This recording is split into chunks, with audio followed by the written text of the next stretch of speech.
Welcome to the Geek in Review, the podcast focused on innovative and creative ideas in the legal industry. I'm Marlene Gebauer. And I'm Greg Lambert.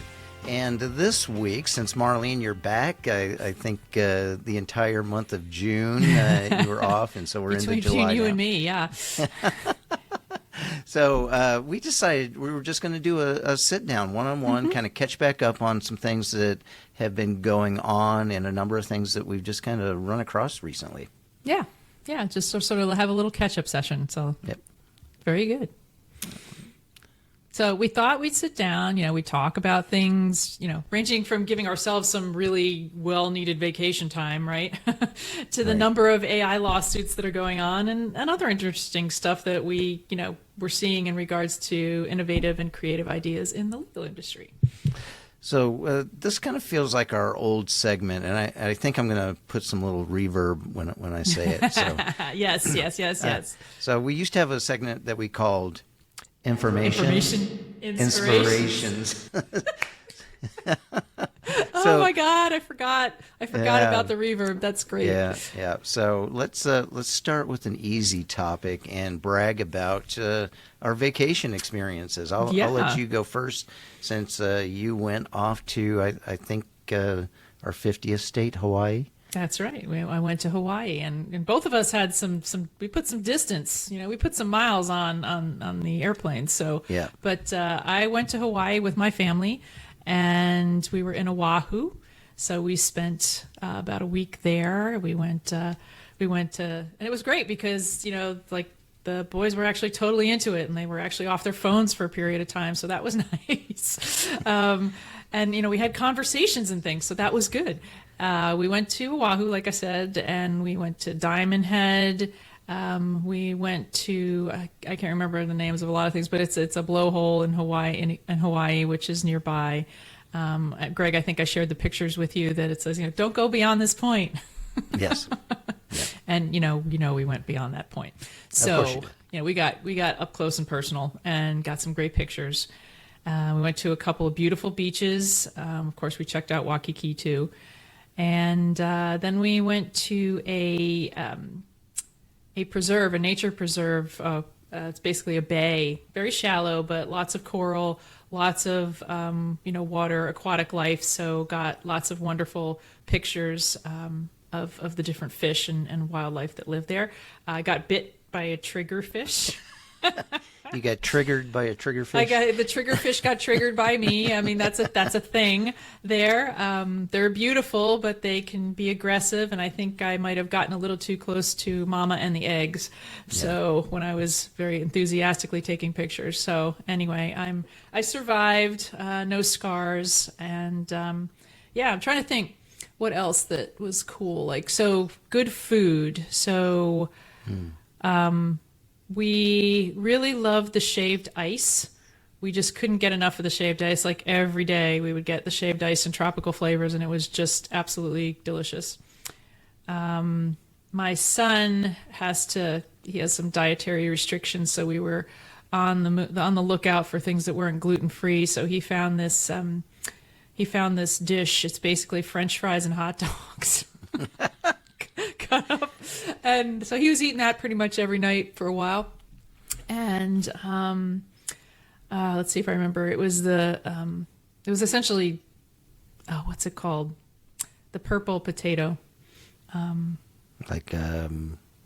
potato, it's not coming to me. Eggplant? No. It's the blue potatoes. Oh, yeah. Got me. Anyway, I can't remember off the top of my head right now, but they do things with that like you would do with regular potatoes, sweet potatoes. So they had this type of pie that was deep purple, and so we of course had to have that too. Yeah, maybe that's where the band got its name from. That's it. So it was a great time, great vacation. We had it was a really great experience. So hopefully we will go back soon. Very cool. So tell us about your trip. My big trip was to South Africa. So my wife and I went there. We actually planned this. we had a 13-hour layover in Paris, so we went into Paris on our way over and had a good time. Love Paris. So it's a beautiful city. In fact, I've been motivated to do Duolingo and learn a little French. So hopefully go back. But then we took 11-hour flight from Paris to Johannesburg, and we spent 5 days in Kruger National Park, getting familiar with all of the animals there, taking lots of pictures, but staying very far away from them. In fact, I think the day we left, one of the tour jeeps got a little too close to an elephant, and the elephant upended it. So no, yeah. So luckily, not on our trip, but somebody. It's better to learn from other people's mistakes than so. It's a little different than getting attacked by a triggerfish. It is. It is. It's just a little bit. So I did read something because we saw basically most of the animals there. So we saw zebras, giraffes, lions, hyenas, warthogs, wildebeest, water buffalo, tons and tons zebra? of elephants. Any zebra? Yeah, zebra. And so, but the one we didn't see is rhinos. And as you probably know, the poaching of rhinos is really, really bad right now. In fact, I just saw right before we jumped on, someone had pointed to an article that the rangers are injecting the rhino horns with this radioactive isotope that doesn't do anything to the rhino, but no, it's not for tracking. It actually then makes the horn useless for human consumption. Okay. And so, which is what's going on. They're killing the rhinos. They're only taking the horn, leaving the body, and then sending the horn to other places to be ground up and used as traditional medicine or whatever you would call it.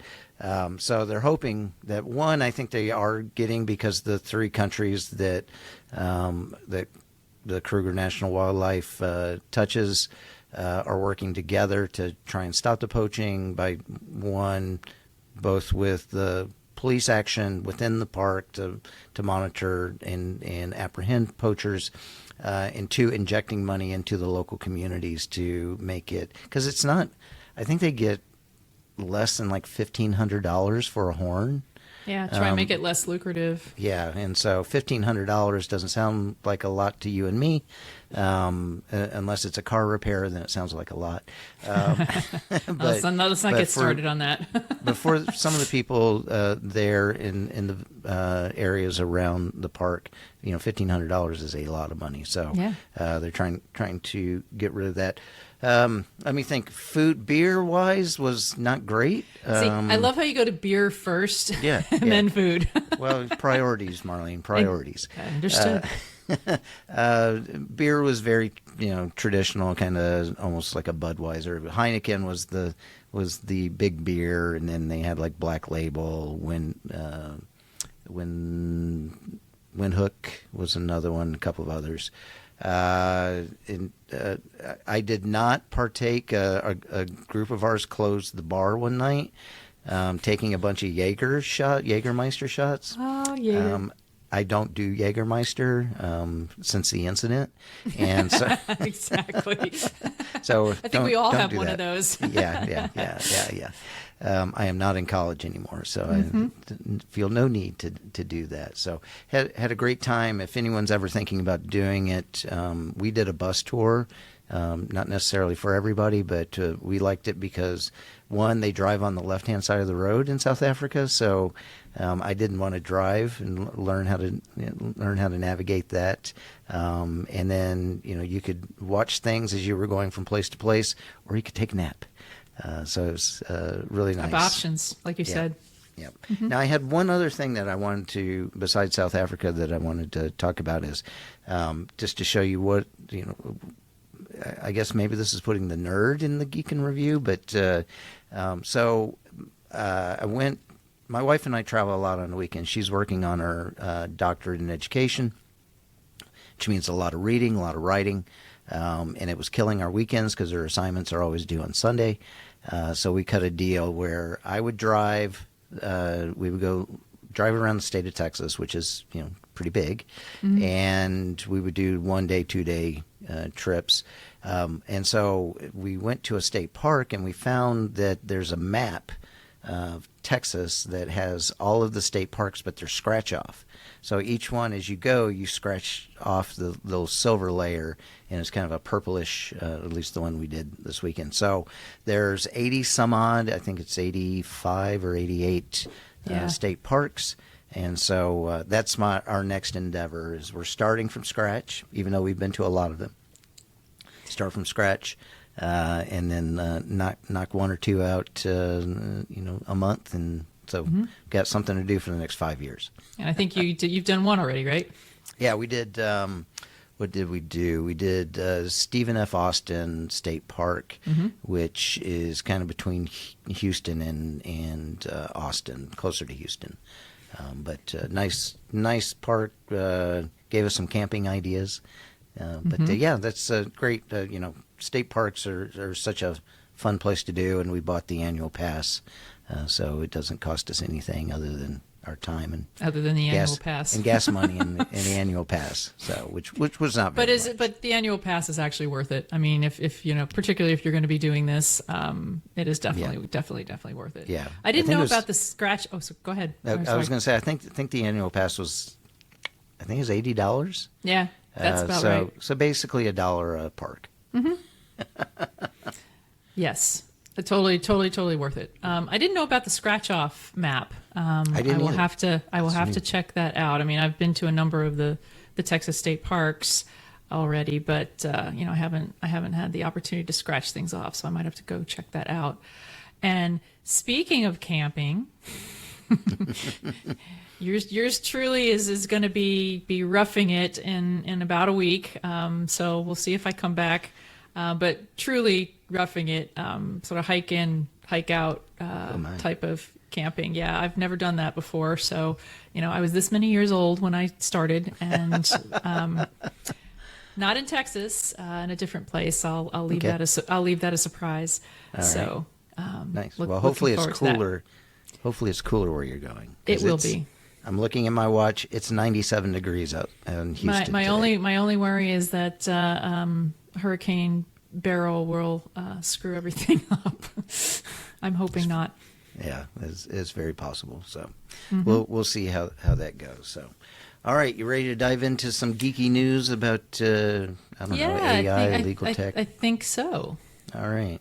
Well, I want to start off, and I know this topic has been talked a lot in the news, and that is the New York Times versus OpenAI lawsuit. There is another lawsuit that just came out, I think 4 or 5 days ago, where OpenAI and Microsoft has been sued by another news organization for using articles to train the AI systems. And this time it was the Center for Investigative Reporting. I also think the company behind Mother Jones is also suing OpenAI and Microsoft.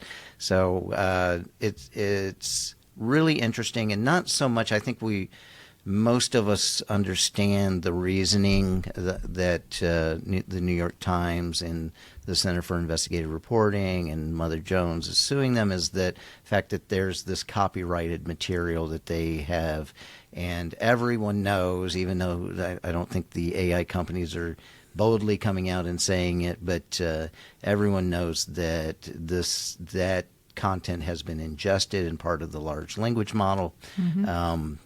You hear arguments that the information by itself may not make a difference to the LLM, but in the aggregate, once you start adding these on, it really does make a difference in how the LLM is trained and how useful the results are.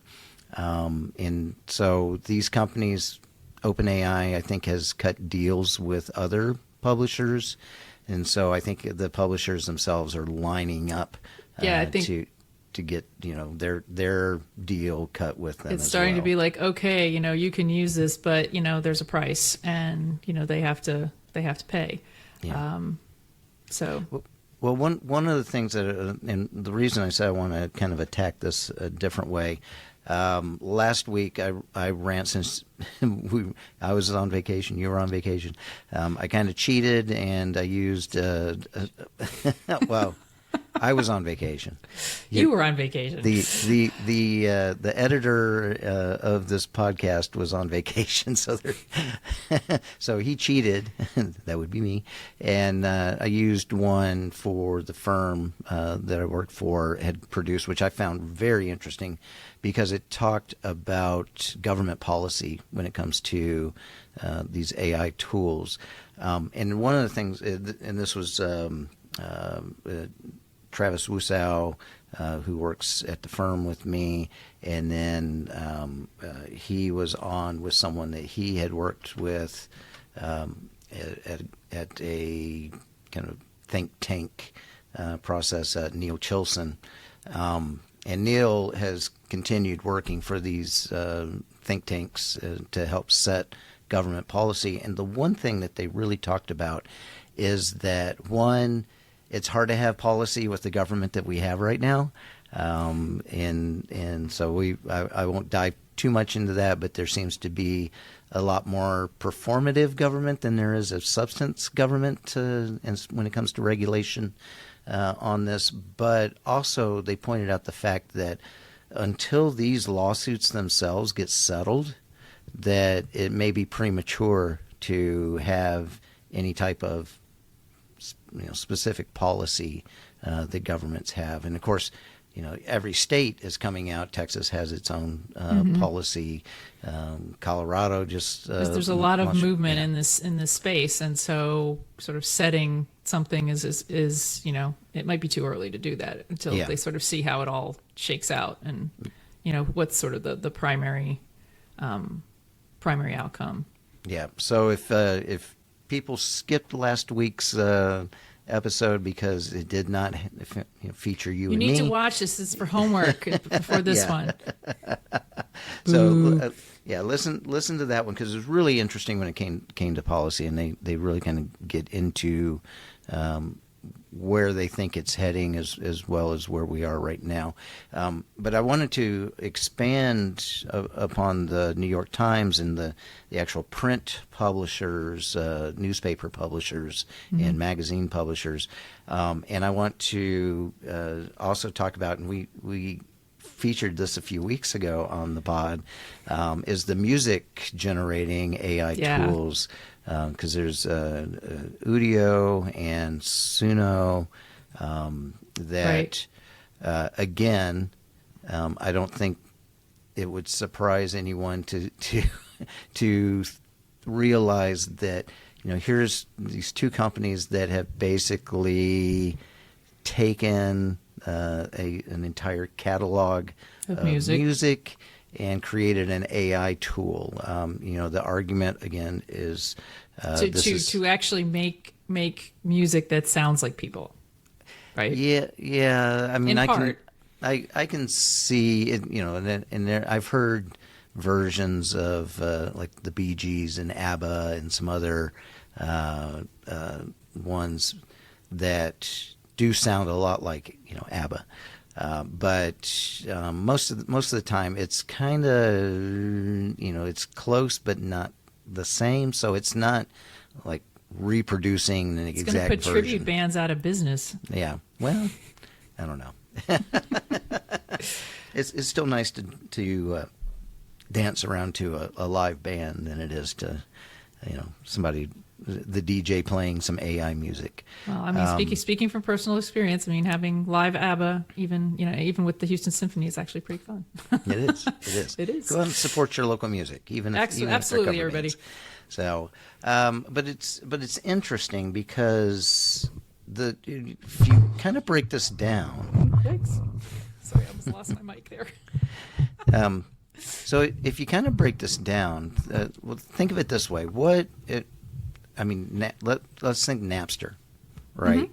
Which basically, not quite the same. They didn't go out and just grab all of the music, but they had a platform that shared all of the music. Mm-hmm. And at the time, people, and myself included, were really excited, to be able to get music. Music was expensive. A CD was like, what, $18? Yeah, that's about right. And most of the time, you only want one song off of it. So Napster with was the album a way, format, yes. Yeah.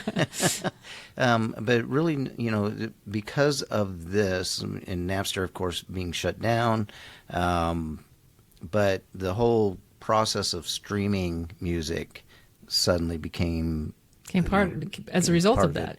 And if you'll remember, the companies thought that streaming was going to kill the record industry, and it actually probably ended up saving the record industry in some aspects, more than CDs.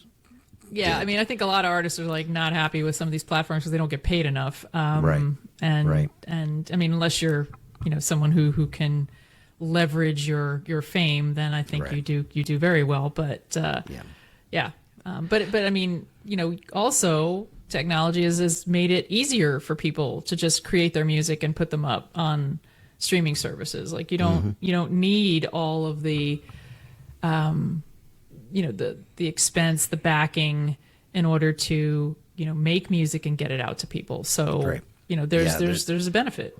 There's a number of benefits. The big record companies still dominate even streaming, but there's I guess it's more I think more democratic, I guess, is the way that you can look at it. But at the same time, you've obviously, to me, if we're looking at projecting what's going to happen to Udio and Suno, is I would say this: if you like using it, dive in and use it now, because it's probably not going to be around much longer. Maybe another year or two as this winds its way through court. But I would be very surprised if this wasn't shut down. Yeah. That being said, it's not that much different than what the LLMs are doing, right? Yeah, well, I mean, I was thinking about it, and we've had an episode about, I mean, it was about art, and sort of how using generative AI to create visual art was has been also one of these very hot button areas in terms of artists and how they feel that their rights aren't being protected, but also democratizing, allowing people who may not have this is terrible, may not have artistic ability, but the vision I'm raising my hand for the people that are on audio only. I know. Will be able to put together things and just sort of have a whole other avenue of this, and this is very similar. I'm trying to think, if the Udios win this, it could open up a whole new world of creativity. But at the same time, how do we protect the actual artists, right? In terms of creating things, and so it's not just sort of taken from them and used for other purposes.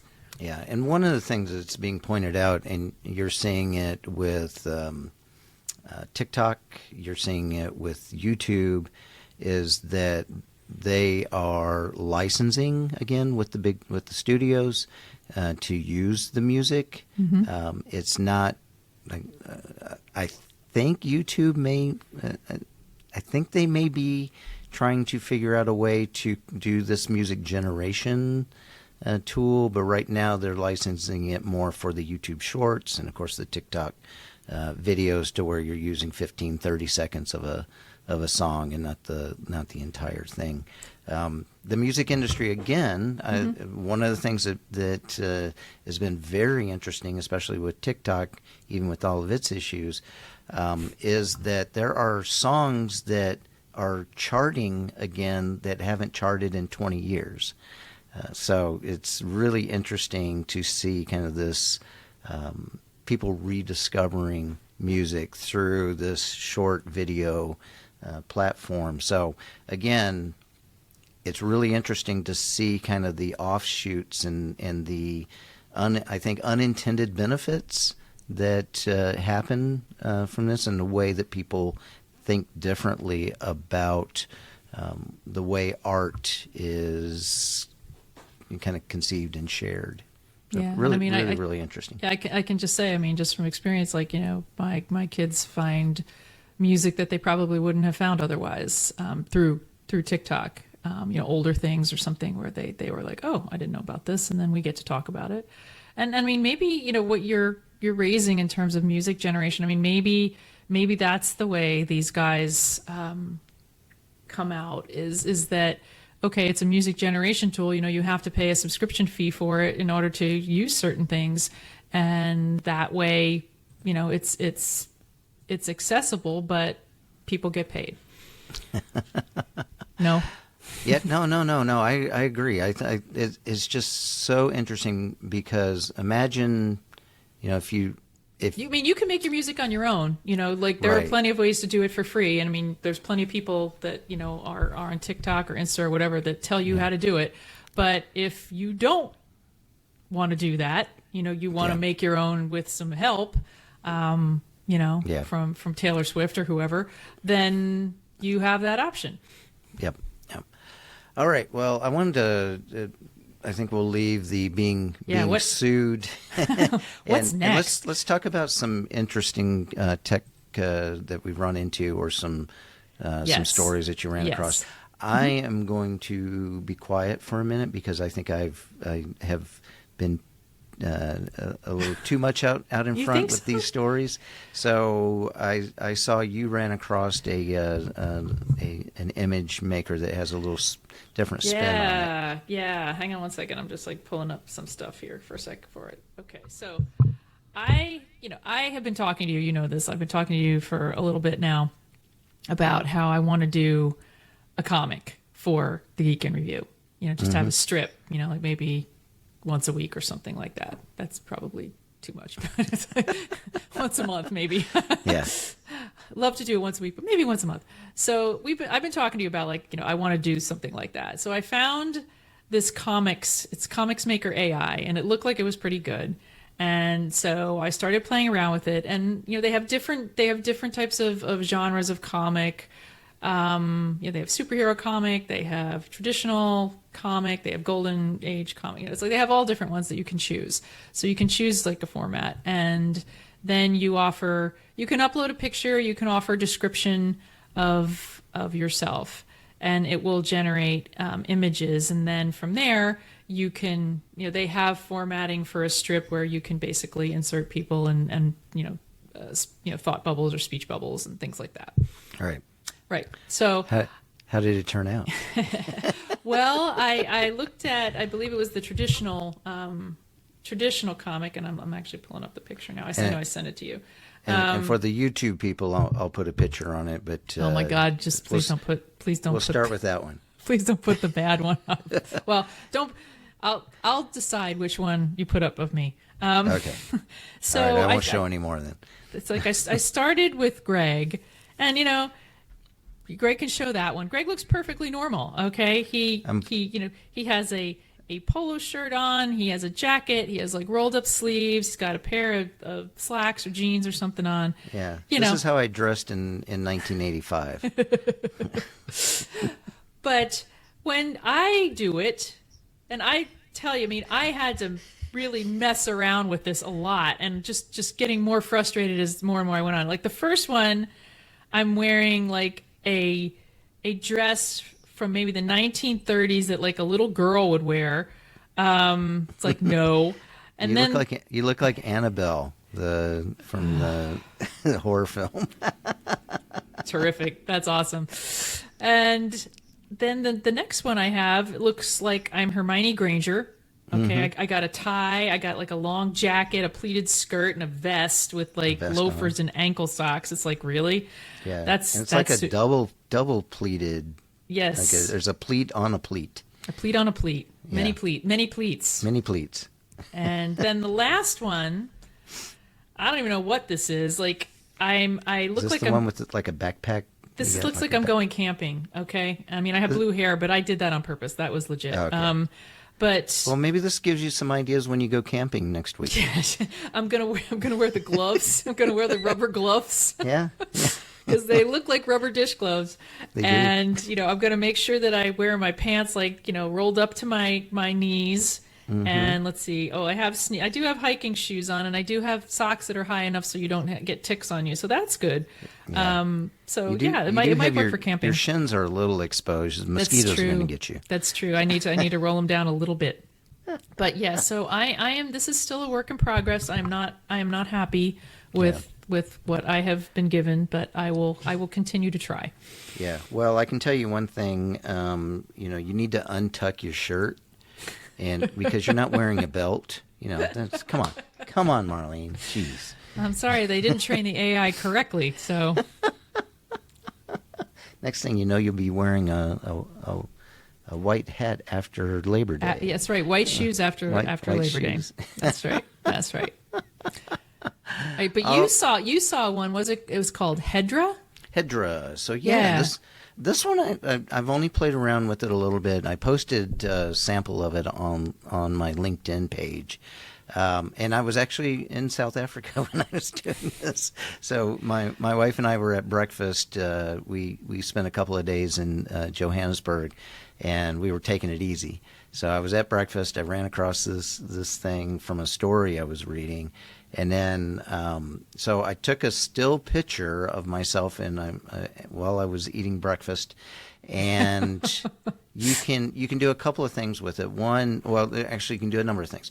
One, you can, just like with your comic strip AI tool, you can describe a picture, and it will generate an image of someone. I did that. I was trying to do like a news reporter look because I was going to test it on the AI Lawyer Talking Tech podcast that I do, which is all automated. So I thought it'd be kind of cool to like do a lead in that's video, and so what it does is basically animates a still picture so that it looks like it's talking, and you can upload a script and have it use a voice, or you can upload an MP3 file. So what I did was took a still picture of myself. I pulled out my phone and recorded a short message and then uploaded it. I think the message was like 42 seconds. It says if it's more than 30 seconds, it may cut it off, but it did not cut this off. And it...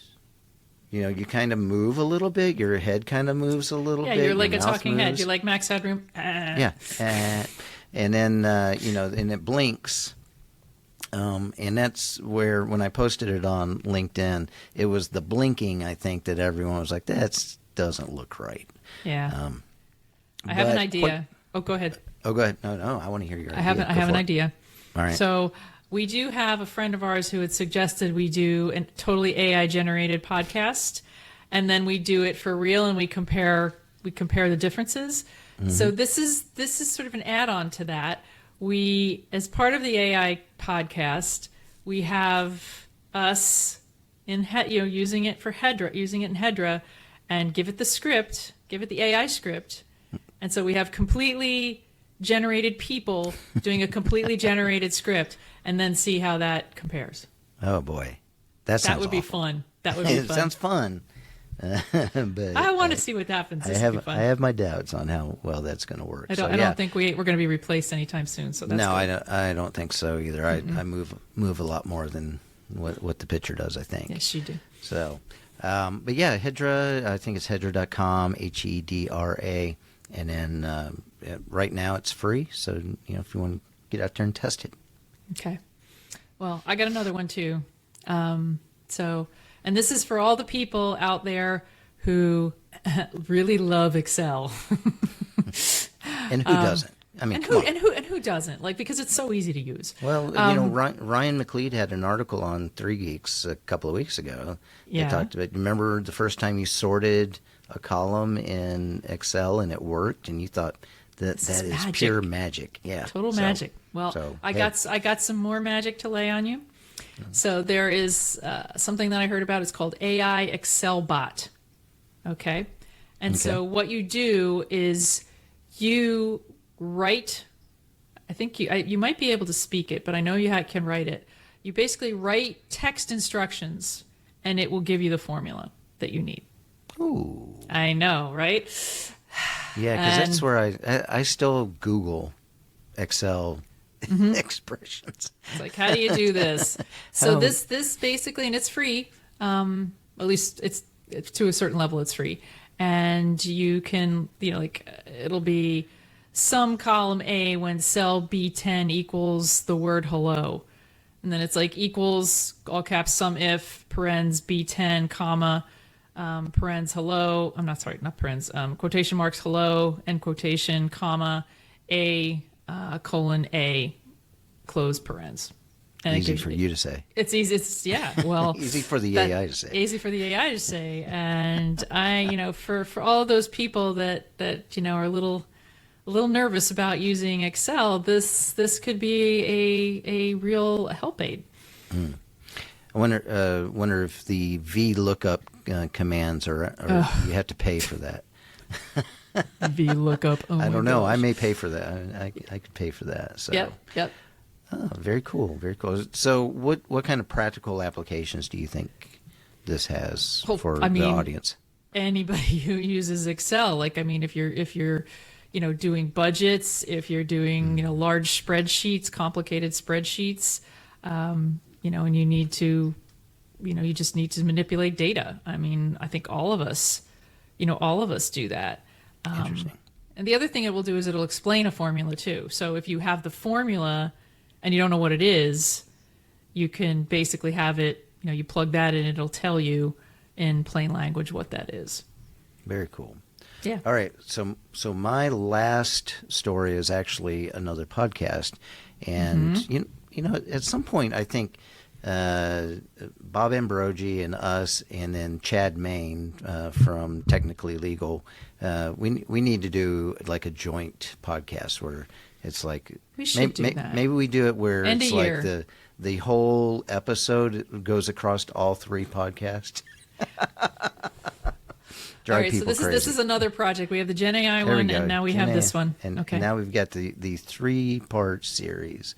But Chad, on his Technically Legal podcast, had Brandon Epstein, who's the chief forensic officer at a company called Medix. And, there's so much talk right now about deep fakes going on, especially with video, and I would say even with audio, because we talked briefly about, there was the Joe Biden robocall that, and I think it ended up being actually someone that was in the Democratic Party that did it just to raise awareness of it. So, hey, whatever. But when it comes to deepfakes, especially video deepfakes, Brandon Epstein was talking about just how on the hardware level of creating videos that there's essentially these digital fingerprints. So if something has been recorded on an iPhone, or if it's been recorded on a video camera or a webcam or a Google phone, that each one with the hardware itself encodes its own signature to that. And Brandon was talking about how, at least forensics right now, that the deep fakes are not sophisticated. The AI itself is not sophisticated enough to kind of mask the underlying authenticity of a video. And so they have this great conversation. Highly suggest listening to it if you want to hear more about how the forensics industry is fighting deep fakes, and it's probably going to get even worse as time goes on for this. But definitely good on validating video. they talked about some of the things that they did with the Ukrainian government to validate that things that were coming in were authentic, from Ukraine. that they weren't, and especially for and I didn't know this. The forensics industry actually works with a lot of media companies, especially news companies, to verify that the videos that they're getting in are actually authentic. So, and that, I learned that I didn't even think about whether or not the New York Times had to authenticate a video, from Palestine or from. They probably have to do it all the time now. Yeah, I imagine it's probably just part of the due diligence process for this. But really interesting conversation, and this is again something that we're going to hear more and more and more about. Yeah, I listened to it this morning when I was walking the dog, and first of all, I think he worked in New Brunswick for a long time, so yay! Shout out to New Jersey. New Jersey. Shout out to New Brunswick, home of Rutgers, the State University of New Jersey. It's like, here, fun fact, and then I'll go back to what we're actually talking about. So did you know that Rutgers could have been part of the Ivy League, but they turned it down? Hashtag regrets, man. That was a big mistake. But anyway, like I liked his analogy. He used the analogy of like bricks. So there's a brick and it's composed of different parts, and they can be mixed and matched different ways, but they have to all have these 5 components, but they can be swizzled around different ways. And then when you're saying, okay, I'm gonna give that to like a third, like you can basically identify who it is based on how the configuration is. So again, you're sort of the Android, the Apple phone, you can tell. And then he's talking about when you upload to those third-party providers that while the metadata, a lot of that gets kind of changed and modified, like those basic blocks do not, which is how you can determine where it came from. And it's like a footprint. And you were talking just before about how you have to check and verify, and I also thought it was interesting. He was saying that a lot of the technology people don't realize what unless you're a video expert, they don't realize that what they have isn't sort of catching everything. So his example was, if you change a date stamp, that's fine, in terms of a deep fake, but you got to make sure you change like the 16 other date stamps that are all these other places. And I'm like, wow, this is much more complicated than I thought it was going to be. But the one thing he didn't say what their accuracy rate was. I mean, and so I wish he would have talked about that. Well, we'll get on to Chad for not asking that. That's question. Right, Chad. Come on, Chad. All right. Well, that was all I had. Marlene, anything else you want to? No, I think that was a very good conversation. Yeah. I like doing this every once in a while. I think it's good too. Yeah. So now we're ready to get back on the train. Yeah, we got a few in the hopper coming up. So yeah. And I've got AALL coming up in July 19th through the 23rd, I think.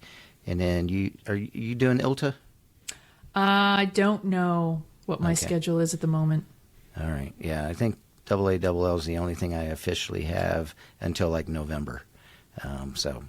For now. But, yeah, you never know. It's true. Somebody may be listening to this podcast and go, "Hey, we want you to come out to this conference. We want you to come back to Hawaii and do a conference." Yes, I'll see if Jenny Selberger from the Hawaii Supreme Court will invite me back. And this time not a Zoom call, but actually in person. So invite us both back. Yeah, we'll get us both on there. So, all right. Well, thanks for sharing that, and good chatting with you. Always. So cool. Oh, I got to do we were so busy talking, I forgot that I actually have to do the outro. Wow. Yeah. That's how long it's been. I know. I forgot. forgot. Like, what are we supposed to be doing? All right. So, and thank you all for taking the time to listen to us here on the Geek and Review podcast. If you enjoyed the show, please share it with a colleague. We'd really love to hear from you. So reach out to us on LinkedIn. And as always, the music you hear is from Jerry David DeSica. Thank you, Jerry. Thanks, Jerry. All right, Marlene, I'll talk to you later. All right, bye.